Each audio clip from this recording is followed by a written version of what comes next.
Los compromisos de México con el cambio climático, pero a partir no de las promesas de los funcionarios, sino de la evidencia que han encontrado expertos y de la apuesta más ambiciosa, en este caso del presidente López Obrador, que es la producción de combustibles o la producción de petróleo, pero en particular de gasolinas y lo que se está generando en metano.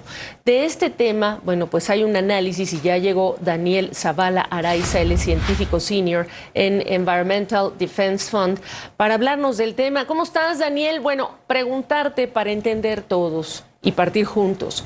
¿Cuánto metano se genera por cada litro o galón de petróleo que se produce? Hola, Gabriela, gracias. Pues sí, el metano es principalmente gas natural o gas natural asociado. En nuestro país se emite a la atmósfera el 5% del gas que se genera y 5% podría no parecer mucho, pero uno es el doble de lo que se genera en Estados Unidos. Y la otra cuestión importante es que con 5% de emisiones de metano, la posibilidad de considerar al gas natural como parte de la transición energética se ha perdido, ¿no? Por el impacto climático. Entonces, a este nivel de emisiones, el problema es muy grande. ¿Qué propiedades tiene y qué efectos causa en la salud? Y ya que estás mapeando a México, ¿en qué áreas del país detectas más presencia de metano? Nosotros pudimos utilizar datos satelitales para efectivamente saber dónde se emiten con mayor cantidad y saber dónde corregir este problema, porque la solución es muy sencilla. Encontramos que el problema se concentra principalmente en Tabasco y el sur de Veracruz, y además de los impactos climáticos, el problema es que hay coemisiones de compuestos tóxicos que afectan la salud de las comunidades vecinas. ¿Qué significan coemisiones? ¿De qué estás hablando, por ejemplo? ¿En el aire, en el agua?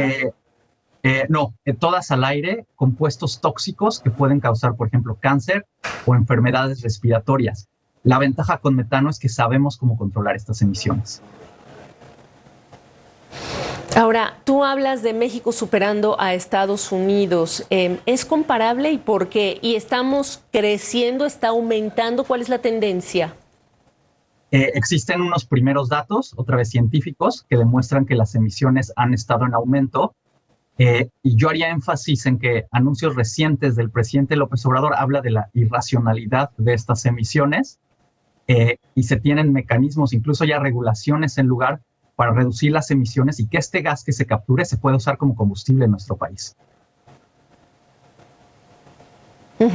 Y preguntarte si es a nivel local el llamado que ustedes hacen cuando estamos hablando del metano o es a nivel de gobierno federal cuando hablamos de los esfuerzos. Creo que los esfuerzos son a nivel federal. Evidentemente que los impactos y beneficios de capturar el gas pueden tener beneficios locales, pero este es un problema global donde México tiene la posibilidad de liderar en cuanto a soluciones. ¿Y cuáles serían? En la mayoría de los casos en el tema de metano, las soluciones son realmente sencillas. En muchos casos son tan simples como apretar las tuercas y revisar las instalaciones para que estas emisiones que no deberían estar pasando sean controladas. Y cuando se controlan, una vez más, esto es combustible que se puede utilizar. Entonces es un gana-gana. ¿Me estás diciendo entonces que tenemos problemas, desafíos en términos de mantenimiento? Hay desafíos en mantenimiento, pero a diferencia de otras problemáticas que suman al cambio climático, aquí sí sabemos puntualmente las soluciones. Los datos científicos nos dicen dónde aplicarlas. Y yo quisiera leer los mensajes recientes del presidente López Obrador como que está existiendo la voluntad política para actuar.